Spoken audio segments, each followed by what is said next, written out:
¿Qué tal, amables amigos?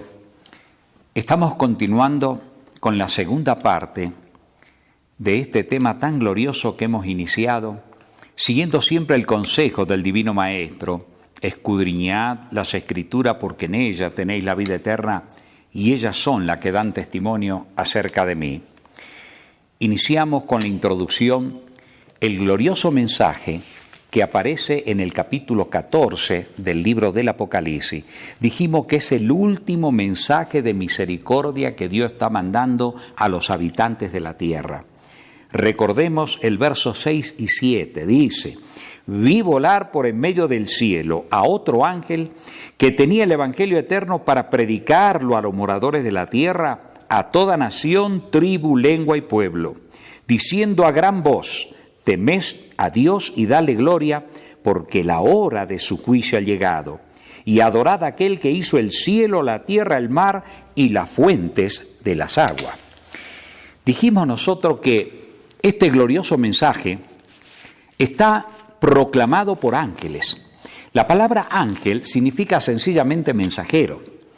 Y si bien es cierto que los ángeles celestiales, como dijimos, tienen una obra que hacer en la tierra también, ellos, dice la palabra de Dios, que el ángel de Jehová acampa alrededor de los que les temen y los defiende. Ellos son enviados para servicio de aquellos que seremos herederos de la salvación, dice la Biblia.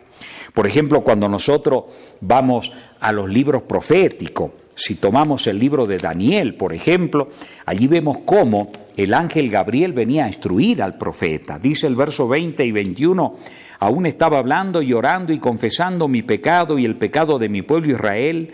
Derramaba, dice, mi ruego delante de Jehová mi Dios por el monte santo de mi Dios. Aún estaba hablando en oración cuando el varón Gabriel, a quien había visto en visión al principio, volando con presteza, vino a mí como a la hora del sacrificio. Sí, son los ángeles celestiales. Gabriel ocupa el lugar del cual cayó Luzbel. Y él es el comisionado para traer la luz del cielo, la instrucción, la guía a los profetas que tenían que escribir bajo la inspiración del Espíritu Santo. Lo mismo ocurre, por ejemplo, si tomamos el Evangelio de Lucas, el primer capítulo, cuando el ángel Gabriel viene a instruir a Zacarías, el papá de Juan el Bautista.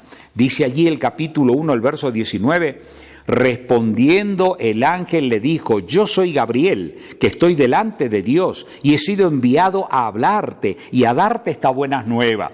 ¿Ven? Son los ángeles celestiales que vienen a instruir, a dar el consejo. Igualmente en el verso 26 dice: el sexto mes el ángel Gabriel fue enviado por Dios a una ciudad de Galilea llamada Nazaret, a una virgen desposada con un varón que se llamaba José, de la casa de David, y el nombre de la virgen era María. Estos son los ángeles celestiales, pero en Apocalipsis 14 los ángeles tienen que dar un mensaje a los habitantes de la tierra y esa tarea no fue dada a los ángeles celestiales. O sea que cuando Dios representa a los hijos que lo aman a Él, que le obedecen a Él, que están dispuestos a proclamar el mensaje como Dios lo manda, a no alterar para nada la pureza de ese glorioso mensaje, Dios lo representa como mensajeros celestiales. Ahora miren el contraste. En el mismo capítulo, hablando del mensaje del tercer ángel, el tercer ángel amonesta a los moradores de la tierra y le dice: si alguno adora a la bestia y a su imagen y recibe la marca en su mano derecha o en su frente, él beberá también del vino de la ira de Dios, que fue vaciado puro en el cáliz de su ira. ¿Por qué cuando Dios representa a los gobiernos terrenales, sean estos políticos o religiosos, porque en este caso habla de adoración, Dios los representa con figuras de animales? Fíjense en el contraste, a los mensajeros de Dios como ángeles, a los poderes políticos o belicosos o religiosos de esta tierra que se van a unir en la hora final, como se unieron en los días de Cristo. Cuando Cristo fue entregado a los tribunales para ser juzgado, ¿quiénes se unieron? Los religiosos de esa época con los poderes terrenales políticos de esa época. Hubo una alianza porque fue la Roma imperial la que crucificó al Rey de Gloria. Pero ¿por iniciativa de quién o por consejo de quién? De los mismos poderes religiosos. Los fariseos, los saduceos y toda la nación hebrea condenó al Rey de Gloria.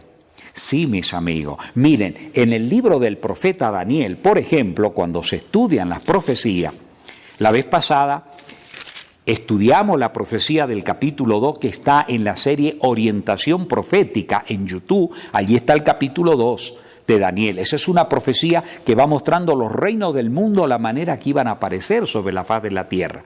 Pero en el capítulo 7 están dando los mismos poderes belicosos que iban a aparecer en la faz de la tierra, representados por 4 bestias. Si ustedes van al capítulo 7 del libro de Daniel, van a ver que ahí aparece una bestia. La primera de ellas es como un león que está representando al imperio de Babilonia. Si ven la segunda bestia, un oso con 3 costillas, está representando a los medos y persas. Cuando vemos a la tercera, que es un leopardo con 4 cabezas, está representando al imperio de Grecia. Y cuando vemos una bestia espantosa y horrible que le sigue, está representando a Roma. Cuando se estudia esa profecía, la Biblia se encarga de dar esos detalles muy claramente. Por ejemplo, en el versículo 23 del capítulo 7 de Daniel, cuando está explicando estas bestias, fíjense en lo que dice.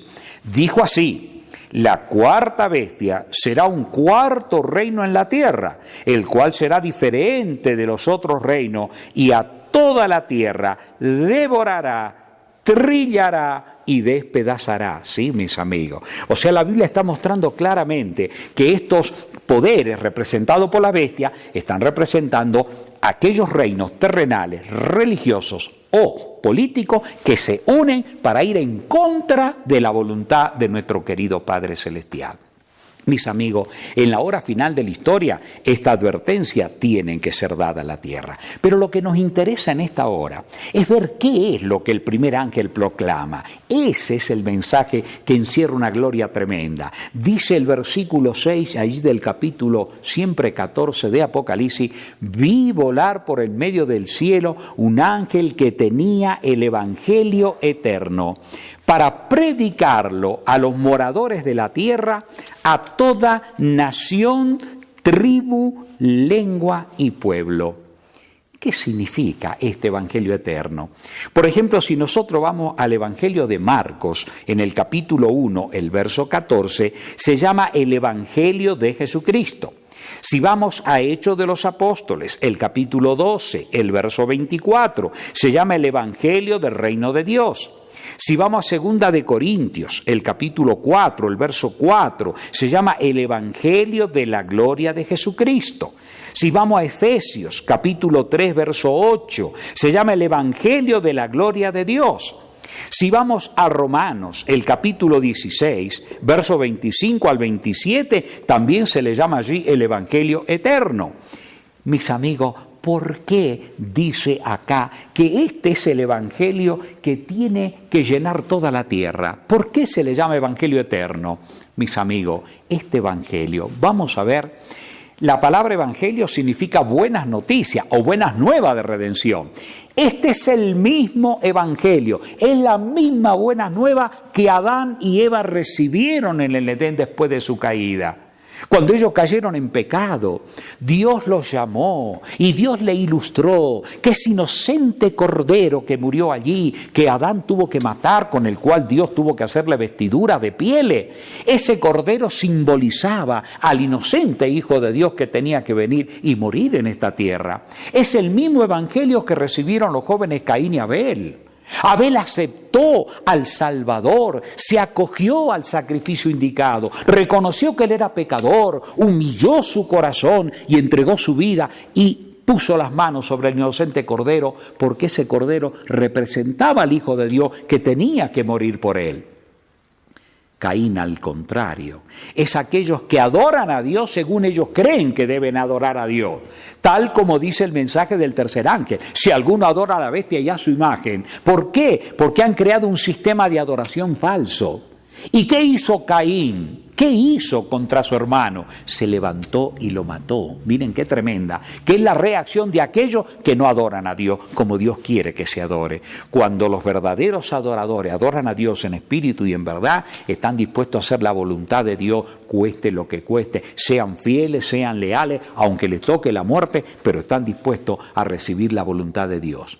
Así fue, mis amigos, miren, con los apóstoles del Señor Jesucristo. Por ejemplo, muchas veces nosotros, ignoramos la manera en que los apóstoles llegaron a morir.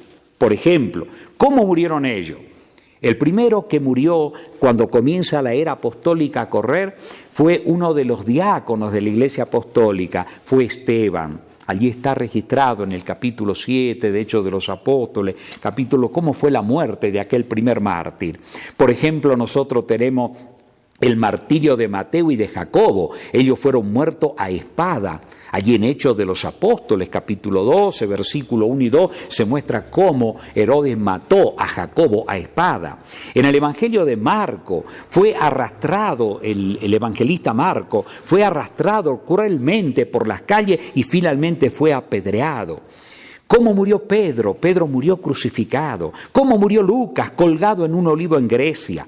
¿Cómo murió Tomás? Atravesado por una lanza en el año 40. ¿Cómo murió Bartolomé? Desollado vivo en el año 59. ¿Cómo murió Judas Tadeo? Muerto a flechazo en el año 72.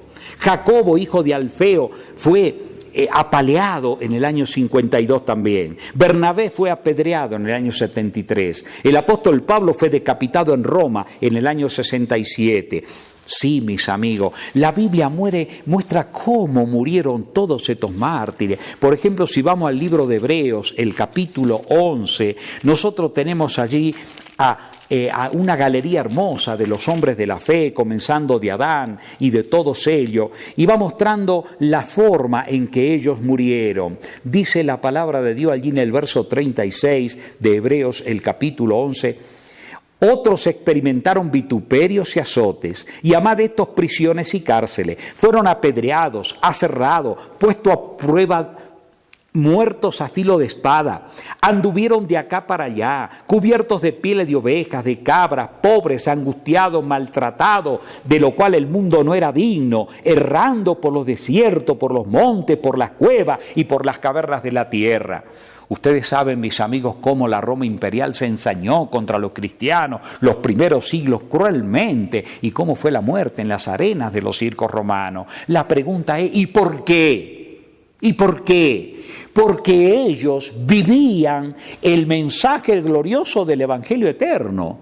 ¿En qué consiste ese Evangelio eterno? En el amor inmensurable de Dios brindado cuando sus hijos cometieron el pecado, allí en el Edén, y la tierra se vio contaminada e infectada, y todos estábamos destinados a la muerte eterna. Dios puso en plan su plan de amor. ¿De qué manera lo puso a ese plan de amor en la persona de Jesús? ¿Desde cuándo existió ese plan de amor de parte de Dios? Fíjense en lo que dice el profeta Jeremías, allí en el capítulo 31 de su libro. En el verso 3, el profeta Jeremías expresa lo siguiente. Dice allí la palabra de Dios: Jehová se manifestó a mí hace ya mucho tiempo, diciendo, con amor eterno te he amado, por tanto te prolongué mi misericordia. Sí, amigo, el Evangelio eterno son las buenas nuevas de salvación que estuvo en la mente de Dios por la eternidad. ¿Por qué? Porque Él sabía que algún día sus hijos se rebelarían y en su inmensurable amor puso en acción la obra redentora en la persona de nuestro Señor Jesucristo. Nuestro Señor Jesucristo vino a dar su vida en el Calvario, vino a morir por nosotros. Fue una muerte inocente porque Él no necesitaba morir. Él vivió una vida inmaculada, Él vivió una vida impecable. Él logró en su vida perfecta lo que el primer Adán perdió, para adjudicarnos a nosotros ahora, por medio de la fe en Él, esos méritos preciosos. Por eso Jesús murió en el Calvario. Esa fue la primera fase del glorioso plan del Evangelio eterno, el Cordero que tenía que morir en la cruz. ¿Y desde cuándo Dios tenía ese amor por nosotros? Con amor eterno, dice acá, te he amado, por lo tanto te prolongué mi misericordia. Si nosotros leemos en el Salmo 103, desde el versículo 17 en adelante, allí también tenemos una explicación de por qué el ángel tiene que proclamar este Evangelio eterno a toda nación, tribu, lengua y pueblo. Dice allí la palabra de Dios: Mas la misericordia de Jehová es desde la eternidad y hasta la eternidad sobre los que le temen. Y su justicia sobre los hijos de los hijos, sobre los que guardan su pacto y los que se acuerdan de sus mandamientos para ponerlo por obra. Mire, la misericordia de Jehová es desde la eternidad y hasta la eternidad sobre los que le temen. Hemos dicho en el tema anterior que cuando tratemos el temor a Dios, vamos a ver la diferencia que hay entre el temor de miedo. El temor de Dios es el respeto, es la obediencia, es el amor sublime hacia Él, que dio su vida, que nos creó, que nos formó, que no hizo su imagen y semejanza, pero que el hombre perdió todo aquello a causa del pecado, pero que Jesús vino con su amor eterno, condensado, para darnos la vida y la eternidad. Esa es la esencia del Evangelio eterno, mostrar que no hay otra fuente de salvación. No hay otra fuente. ¿Y cuál es la segunda fase de ese evangelio? Es el Señor Jesús que resucita de los muertos. Es el Señor Jesucristo que asciende en gloria. Es el Señor Jesucristo que vive para interceder por nosotros ante el Padre. Esa es la esencia del evangelio eterno. No hay otro mediador, mis amigos, entre Dios y los hombres, porque el único que vino a esta tierra, que sufrió todos los dolores, que experimentó todas las tentaciones, pero que nunca pecó, es el Señor Jesucristo. Por eso Él es poderoso para socorrerme a mí cuando soy tentado. Yo no tengo ningún otro mediador, ningún apóstol, ningún profeta dijo que ellos podrían ser mediadores nuestros. No, Señor.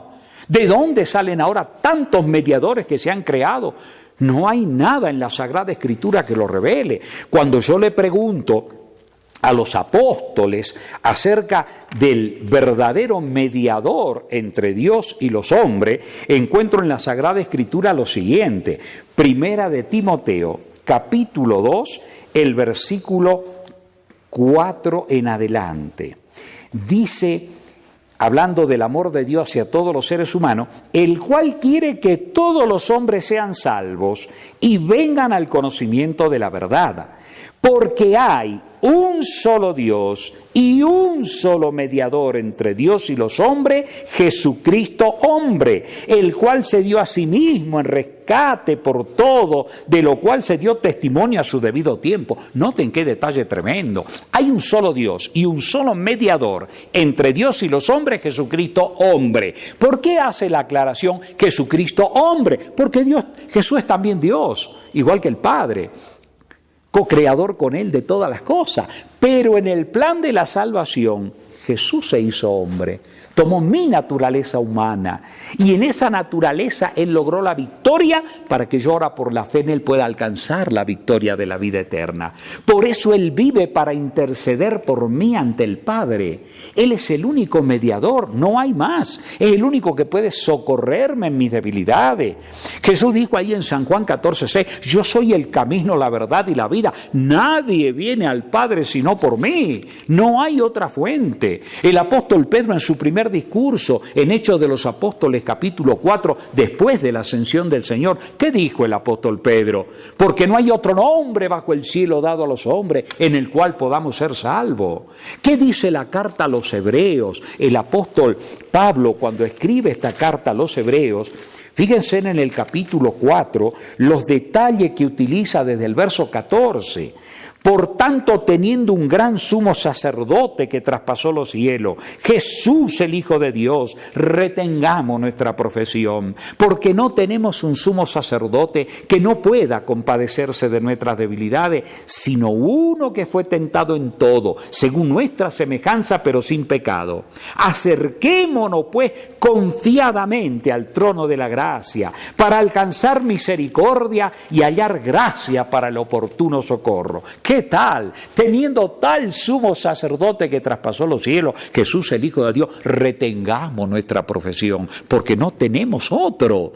Él fue tentado en todo, pero sin pecado. Cuando yo voy al capítulo 7, también acá, de la carta a los Hebreos, también me dice exactamente lo mismo, verso 25, por lo cual puede también salvar perpetuamente a los que por Él se acercan a Dios, viviendo siempre para interceder por ellos, porque tal sumo sacerdote nos convenía, santo, inocente, sin mancha, apartado de los pecadores y hecho más sublime que los cielos. Sí, queridos amigos. O sea, ese es el evangelio eterno que los siervos de Dios tenemos que proclamarle al mundo, mostrándole la gloria de ese evangelio. ¿Y cuál sería la tercera fase de ese evangelio? La primera es el Cordero que tenía que morir. La segunda es el sumo sacerdote que está mediando por nosotros ante el Padre. Y la tercera es el Rey de Reyes que viene en gloria y majestad. Mis amigos, este mundo está corrompido por los 4 puntos cardinales, ya lo hemos visto. No existe el superhombre que arregle el problema del planeta Tierra. Todos los mensajes que se dan como que va a haber paz mundial y que nos vamos a comprender y todas aquellas cosas, tristemente están contradiciendo el mensaje del cielo. Es verdad, mis hermanos. Es verdad que cuando venga Jesús, recién vamos a gozar de lo que Él quiere que gocemos. Un mundo feliz, un mundo de paz, un mundo de felicidad, pero solamente en la dimensión que el Creador, que el autor de la vida puede darnos. En el libro del Apocalipsis, el capítulo 1, dice: vi un cielo nuevo y una tierra nueva, porque el primer cielo y la primera tierra pasaron y el mar ya no existía más. Y yo, Juan, vi la santa ciudad, la nueva Jerusalén, descender del cielo de Dios dispuesta como una esposa ataviada para su marido. Y oí una gran voz del cielo que decía: he aquí el tabernáculo de Dios con los hombres, y Él morará con ellos, y ellos serán su pueblo, y Dios mismo estará con ellos como su Dios. Enjugará Dios toda lágrima de los ojos de ellos, y ya no habrá muerte, ni habrá más llanto, ni clamor, ni dolor, porque las primeras cosas pasaron. Y el que estaba sentado en el trono dijo: he aquí yo hago nuevas todas las cosas. Y me dijo: escribe, porque estas palabras son fieles y verdaderas. Sí, amigo, ese es el reino de Dios. Ese es el evangelio eterno que el ángel predica, no el mensaje que predica el mensaje del tercer ángel. Si alguno adora a la bestia y a su imagen, él también beberá del vino de la ira de Dios, que ha sido vaciado puro en el cáliz de su ira. ¿Y qué mensajes traen ellos? Traen un evangelio diferente. Un evangelio donde se habla de la paz mundial desde el punto de vista humana. No es un evangelio que habla de la venida de Cristo, de la resurrección de los muertos, de que Dios restaurará la tierra. No es el evangelio que muestra que todo iba a estar un caos hasta que Cristo aparezca. No es ese el evangelio. Y ¿saben una cosa? Para terminar, ya los apóstoles tuvieron que hacer frente a un falso evangelio. Por ejemplo, cuando nosotros vamos a la carta del apóstol Pablo a los cristianos de Galacia, fue el apóstol Pablo el que les predicó el evangelio a los cristianos de Galacia. Y esos cristianos recibieron la pureza del evangelio de la boca del apóstol San Pablo. ¿Y qué les dice él? Porque tiempo después vinieron algunos cristianos judaizantes que estaban mezclando, lógicamente, la pureza del evangelio con prácticas judaicas que ya habían caducado. Y entonces les dice el apóstol Pablo así: miren, estoy maravillado de que tan pronto os hayáis alejado del que llamó por la gracia de Cristo para seguir un evangelio diferente. Y aclara, no que haya otro, sino que hay algunos que os perturban y quieren pervertir el evangelio de Cristo. Noten qué tremendo.